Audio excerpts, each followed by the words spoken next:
Bonjour à tous, on se retrouve pour le pronostic du Quintet de ce mercredi 30 octobre. On prendra la direction de Paris-Vincennes pour un Quintet en Réunion 1, course 1, c'est le prix des Cévennes, c'est une course européenne de niveau groupe 3 pour des chevaux âgés de 6 à 10 ans ayant gagné au moins 160 000 euros, mais pas 1 200 000 euros. Donc c'est une très belle course. Il y aura 2850 mètres à parcourir sur la grande piste et ils ne seront que 13 au départ de cette course. Ce mercredi qui va marquer le début du meeting d'hiver de Vincennes. Ça y est, c'est parti. Donc pour le meeting d'hiver qui va durer théoriquement jusque fin février. Voilà, donc on est parti donc pour cette très jolie course. Je vais vous donner mes 7 préférés. Bah oui, ils sont que 13, donc on va essayer de réduire un petit peu la combinaison. J'ai retenu en tête le 12 Clean Game, le pensionnaire de Jean-Michel Bazir, qui en est l'entraîneur et le driver. Un cheval qui reste sur une victoire dans le Grand Prix du Sud-Ouest, sur les pentes de Toulouse, où il le faisait assez facilement. Il devançait Balbir, Biloca du Boscaï, Clark Soto, entre autres. Un cheval qui a des titres évidemment sur la grande piste de Vincennes, même si sa dernière sortie dans la finale des Trotting Masters, c'était début septembre, où il avait été déféré des 4. Euh, Malheureusement, il s'est montré fautif alors qu'il avait quand même la course à Saint-Merci. Bon, c'est peut-être un cheval qui est mieux en étant ferré. On se souvient qu'il avait remporté le prix Kerjak début mai dans ces conditions en devançant des chevaux comme Cara Williams qui retrouve Blé du Gerge, Kajambol Anzi Deliard. Bref, ça semble de toute façon la base intégrale de cette course.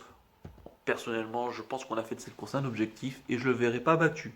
En deuxième position, j'ai retenu le 7 Balbir, le pensionnaire de Michael Cormy, qui en est l'entraîneur et le driver.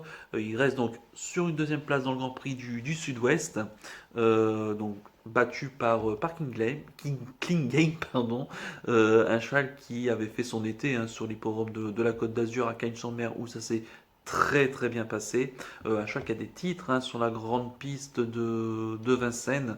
Il est en forme actuellement. Je pense qu'on ne se déplace pas sans ambition. Bref, j'en ferai vraiment le principal opposant et je pense que le couplet gagnant du Grand Prix du Sud-Ouest peut tout à fait se refaire ici dans ce prix des Cévennes.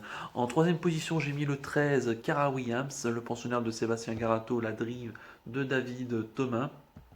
Et Cara Williams qui reste sur une troisième place récemment dans une course très intéressante. C'était le prix Isara, une belle course A où c'était Dark Knight Love qui s'imposait à un pensionnaire de Jean-Michel Bazir devant Delia Dupromreux. Donc il terminait troisième devant Django Riff ou encore As de Godisson. Un cheval qui est très habitué sur la grande piste de Vincennes. Comme je l'ai dit, il avait terminé deuxième du prix Kerjak sur un parcours voisin des 2700 mètres en étant battu par King Game. On le défère des 4, c'est le plus riche. Bref, j'en ferai vraiment là aussi une toute bonne chance dans cette course. En quatrième position, j'ai retenu le 6 Anzi Deliard, le pensionnaire de David Beckert, la drive de Romain Dorieux, qui reste sur une contre-performance dans le Grand Prix de la Fédération du Nord, où il n'a pu mieux faire qu'une sixième place, battu nettement par Tony Gio, Bold Eagle ou encore Bellavis. Mais un cheval qui a des titres sur la grande piste de Vincennes. Il avait terminé fin août quatrième du prix de Beaugency, étant battu par Clark Soto, Looking Superbe, qui était déféré, ce qui ne sera pas le cas ce mercredi, Bolide de Genilou. Lui, donc, il terminait quatrième sur 6, certes, mais un cheval qui aime bien prendre le train à son compte et qui, généralement, voilà, va essayer d'aller le plus loin possible. J'y crois pas forcément pour la victoire, mais il peut garder une très belle place dans cette course. En cinquième position, j'ai retenu le 4 Détroit Castellet, le pensionnaire de Jean-Luc Dersoir, la drive de Mathieu Abrivard. Il sera déféré des 4 pieds. D'ailleurs, comme lors de sa dernière sortie, c'était une victoire à Laval dans une course plutôt intéressante, hein, et d'un bon niveau. Il devançait Bellouise Mabon, Copernic de Play, Django Riff. Alors, il est quand même en tout cas, il vaut quand même un lot de ce genre. Il a des titres, hein, évidemment, sur la grande piste de Vincennes. Je trouve d'ailleurs qu'il sera mieux sur la grande piste de Vincennes que lorsqu'il court en province. On se souvient qu'il avait terminé troisième du prix René Ballière, hein, sur les 2100, battu par Bold Eagle et Looking superbe. Donc, un chat qui sait tout faire, la vitesse de la tenue. Je pense qu'il est même mieux, je pense, sur les parcours de tenue. Bref, là aussi, j'en ferai une toute bonne chance. En sixième position, j'ai mis le 10 Tony Gio, le pensionnaire, hein, de Sébastien Garato, la drive de Eric Raffin. Bon, je l'ai mis en retrait. Maintenant, ça ne veut pas dire qu'il n'a pas de chance. C'est un chat qui donc reste sur une très belle victoire, hein, dans le Grand Prix de la Fédération du Nord. Il a d'ailleurs pulvérisé, hein, le record de la piste. Entre-temps, une 10-8 sur les 2700 mètres du croisé, ce qui est quand même exceptionnel. Donc en battant Bold Eagle, il est quand même dans la forme de sa vie. Je pense que la grande piste de Vincennes ne devrait pas le déranger.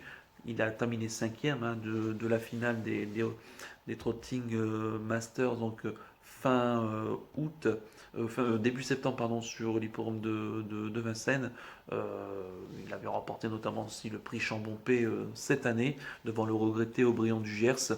Donc un cheval qui est en plein épanouissement, meilleur que jamais semble-t-il cette année. Bref, là aussi, on devrait s'en méfier. Et puis en septième position, j'ai mis le 9, Bugsy Malone, le pensionnaire de Philippe Allaire, la drive de Johan Le Bourgeois, qui est peut-être moins percutant, je pense, désormais sur la grande piste de Vincennes. Maintenant, ça ne veut pas dire qu'il manque de beau reste, hein. Il reste sur une belle victoire à Caen dans le Grand Prix de la ville. Euh, et auparavant, une troisième place dans le Grand Prix Anjoumen, esquissée quand même par quelques fautes, hein. Dans le Grand Prix Anjoumen, c'est la course où Clean Game, bon, s'est baladé dans cette course, et Bugsy Malone qui a failli, hein, aurait pu en tout cas donner une petite réplique s'il n'avait pas commis quelques bricoles à l'entrée du tournant final et au début de la ligne droite. Et c'est un cheval qui, bon, même malgré ses 8 ans, qui reste encore caractériel, mais qui, voilà, je pense qu'il est un peu moins tranchant sur la grande piste de Vincennes, mais on peut le retenir évidemment pour les bonnes places. Et puis en regret, j'ai mis le 11 Bayakeno, je dirais faute pour moi de prétendants, parce que la plupart se préparent encore, hein, pour les prochaines semaines et notamment pour les 4B. Elle en fait partie d'ailleurs, hein, cette Bayakeno. Je pense qu'elle est mieux déférée des 4, même si elle a déjà fait l'arrivée ferrée à Cagnes-sur-Mer cet été. Maintenant, voilà, je pense qu'on va pas être très très offensif avec. On va faire que les 500 derniers mètres. Et si elle peut venir briguer une cinquième place, je pense qu'on s'en privera pas. Mais je pense pas mieux à mon sens. Donc je répète mon pronostic en chiffres: le 12, le 7, le 13, le 6, le 4, le 10 et le 9. Donc avec le 11 en regret. Et mon cheval du jour, eh bien on reste à Vincennes et on part dans la quatrième, pardon. C'est le prix de Soulac. C'est une course C pour des chevaux de 7 à 10 ans n'ayant pas gagné 305 000 euros. Il y aura 2700 mètres sur la grande piste à parcourir. Ils seront 16 au départ. Et j'aime bien le 406 Calou Renardière, le pensionnaire de Jean-Michel Baudouin, la drive du fiston, Louis Baudouin, qui a déjà gagné avec, c'était sur les pompes de Durtal cette année, qui a déjà fait l'arrivée avec également dans des belles courses. Un Calou Renardière que s'il ne faute pas, je pense que sa place est dans les 3 premiers. Bon, il reste sur une disqualification récemment. C'est pas un chat qui a toujours tendance à se montrer tout le temps fautif. Donc je pense que cette fois-ci, c'était dans le. D'ailleurs, sa dernière faute, pardon, c'était dans le Grand Prix, dans le Grand National du Trot, voilà, sur les pommes de Cherbourg. Bon, un cheval qui de temps en temps, voilà, peut lui arriver de bricoler, mais il a des aptitudes sur la grande piste de Vincennes. Il a déjà fait l'arrivée sur la grande piste de Vincennes. Le lot pour moi est complètement à sa portée. Bref, comme je l'ai dit, s'il reste au trot, il doit terminer dans les 3 premiers. On mettra 5 euros gagnants et 15 euros placés. Voilà donc pour mon cheval, donc le 406, donc Calou Renardière en Réunion 1, course 4, donc sur du programme de Vincennes. Et très rapidement, on revient sur l'arrivée du quintet du jour, donc sur du programme de Marseille. C'était le handicap de Marseille. Bon, malheureusement, c'est un fiasco total, hein. Là, n'ayons pas peur de le dire. La victoire de Motivarum, que je n'avais pas retenu, personnellement, je n'y croyais pas forcément. En tout cas, le cheval s'est baladé, hein, il était devant méchant. Sayan, qui avait peut-être les meilleurs titres, mais il restait quand même sur pas mal de contre-performances et je le voyais pas trop à cette valeur-là. Il prend quand même une belle deuxième place. Ellipson, qui avait quelques titres sur la piste de Marseille, mais je le pensais un peu en dessous en tout cas de ceux que j'avais retenus. Ben, il prend une méritoire troisième place. My Friendrich, lui on l'avait retenu.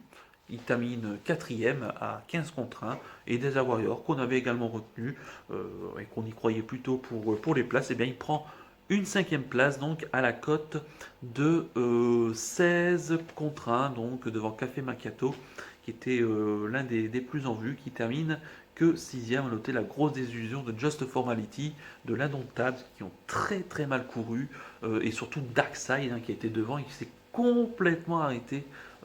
Donc dans le tournant final, il finit très très loin, il finit même dernier, je crois.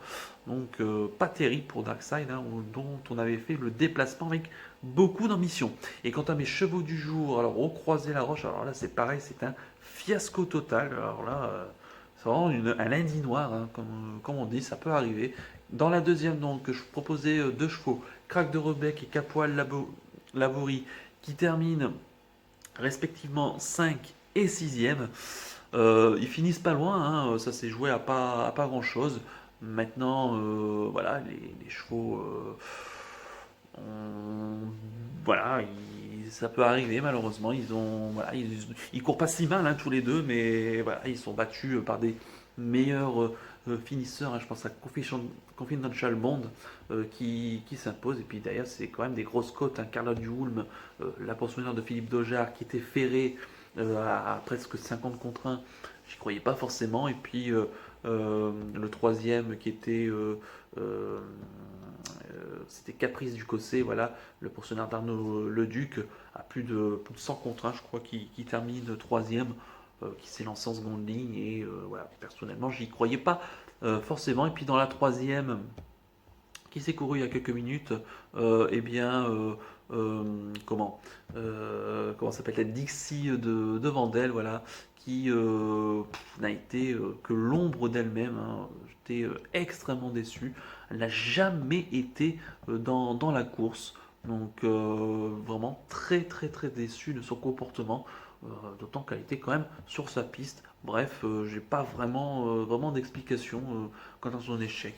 Donc voilà, donc un vrai lundi noir et j'en suis vraiment désolé.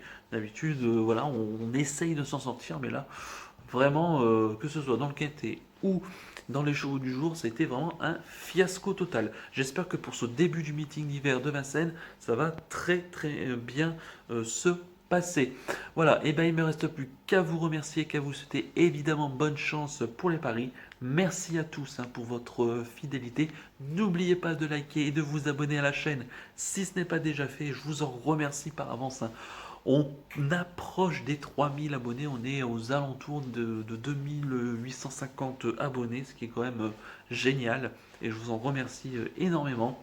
Je ferai d'ailleurs certainement une vidéo, hein, dès qu'on arrivera les 3000 abonnés, j'espère pourquoi pas pour la fin de la semaine. Eh bien, je vous donne rendez-vous dès demain pour l'étude du quintet de jeudi. Merci à tous, bonne chance encore, et puis à demain. Ciao ciao.